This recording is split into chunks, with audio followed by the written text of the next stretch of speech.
Hi everyone, good morning and welcome home Degree. So today, without taking much of your time, we're going to dive right into it ASAP. And our subject of matter for discussion today is money, the very essence of it. You would agree with me that money is very important. It is a necessity. People need money to pay bills. You need money to start that business. You need money to buy a car, to build a house, to do a lot of things. Yes, of course, we know there are so many ways which people make money, and I'm not here to tell you whether or not you should make your money legal or illegally. But if you had followed our episode last week or last time, knowing the tricks and the tips of developing the right positive mindset, by now I believe you are supposed to decide and understand whether you want to make money legally or illegally. That aside, today, like I said earlier, we want to talk about money and the very essence of it. So we dive into a very brief history of money.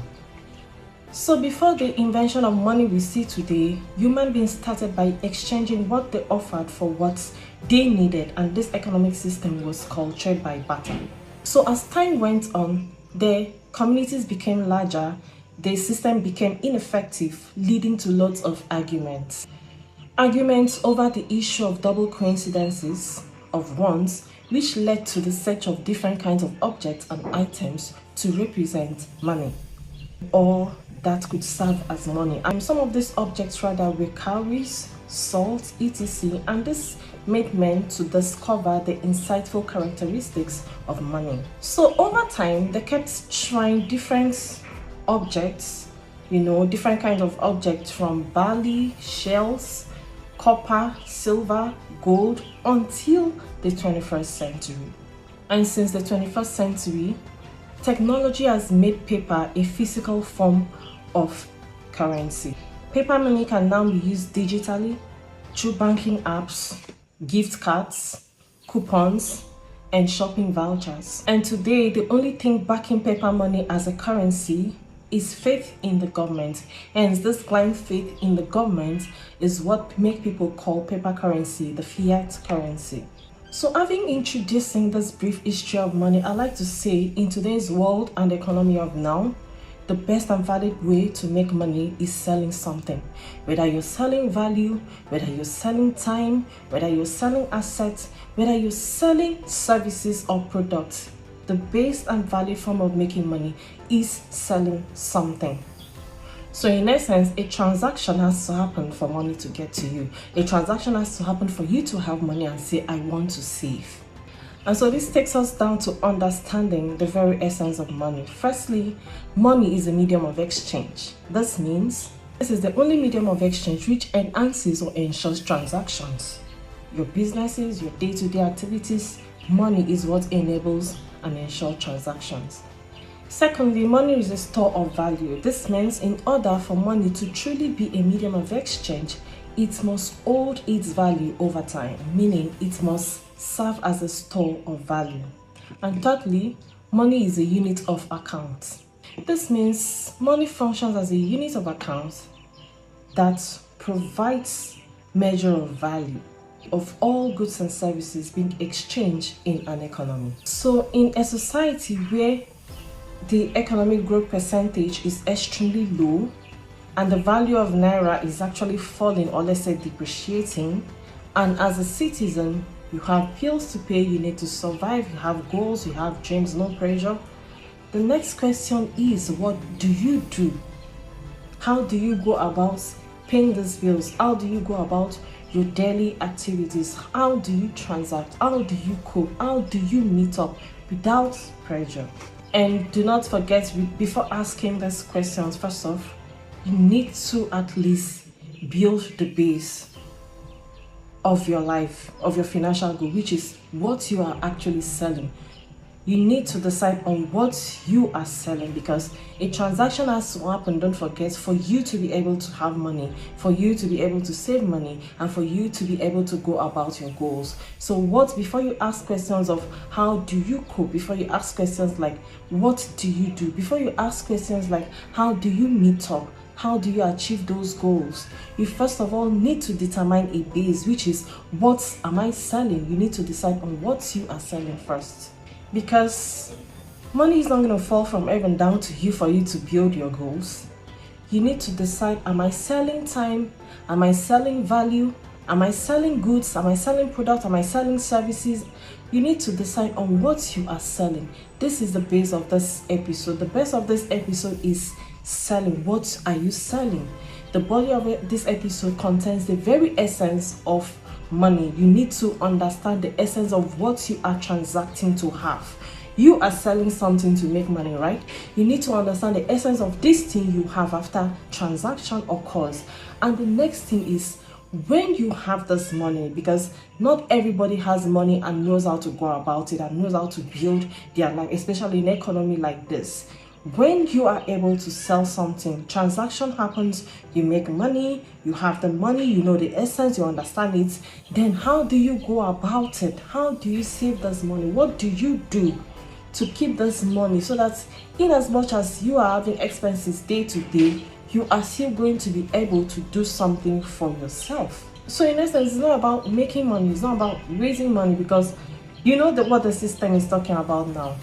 You have money, and if you're not being careful, if you don't go about a proper plan now to spend that money, before you know it, it is gone. So if I were you, I will not miss this last part of this episode for anything in the world. First of all, I say this episode consists of 3 parts. Firstly is the base. Secondly is the essence of it, which is the body. And thirdly is how to go about your goals, your plans, even after making this money. Even without rounding up this episode, I believe by now, if you are actually listening to me carefully, you should be able to understand what to do to make money. And trust me, like I said earlier, one of the bases and one of the valid ways right now is to sell something. You need to decide what you want to sell. Are you selling time? Are you selling goods? Are you selling services? Are you selling value? What are you selling? Because at the end of the day, like I said, a transaction needs to happen for you to have money. So the base of this episode is selling something, and the body of this episode is understanding the very essence of what you are making, which is money.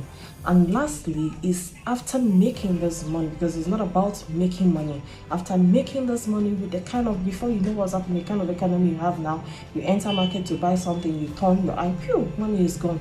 You need to understand how to go about the spending of this money so you can meet up with your dreams, your goals.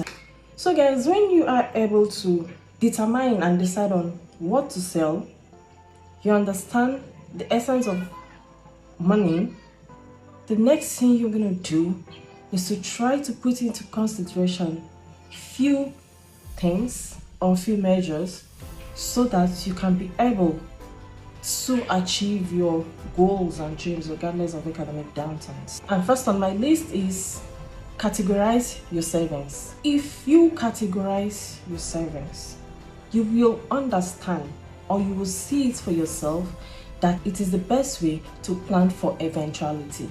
It is more like a buffet for unplanned expenses. So if you must achieve your financial goals, you must learn how to save. Another thing is cut down on your expenditure. You would agree with me that one of the main challenges of our current economy is the exorbitant cost of living, particularly in the aspect of food. It's crazy. So you need to prioritize your daily expenses and see which one you need and which one you do not need at the moment, or you can do without. The next thing is reduce debts.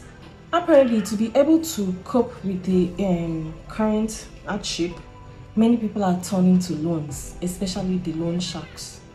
You are obviously worsening the situation for yourself, because the more debts, the more you keep loaning, the more you keep sinking yourself into this deep pool of debts. And when will you obviously come out of it? That's an issue. So reduce debts. Try to manage within your means. Try. It's hard, we understand. It's difficult, we see it, but try, so you don't sink in yourself the more into debt. The more you go into debt, the more you worsen your situation. It affects you mentally. It's not good. So try to live within your means. Reduce debt. When it's not necessary and really pressing, don't go asking for loans. No. don't. Another thing is increasing sources of income. I keep saying this. With the type of economy we have right now, having multiple streams of income isn't confusion. Do not let anybody make you feel like you're confused, or you don't know what you're doing, or you do not know what you want. As long as you can handle it, as long as you're capable, you understand the business line you want to go into it, why not increase different sources of income? You could take tutoring people online if you're good. There's so many things to do just to have an extra box, an extra money coming your way. So increase sources of income. Another thing is put idle funds into use. Having amount of money sitting idled in your bank account is not the most effective strategy, especially in an inflationary environment. It is not the very effective strategy. However, the best course of action depends on your risk tolerance.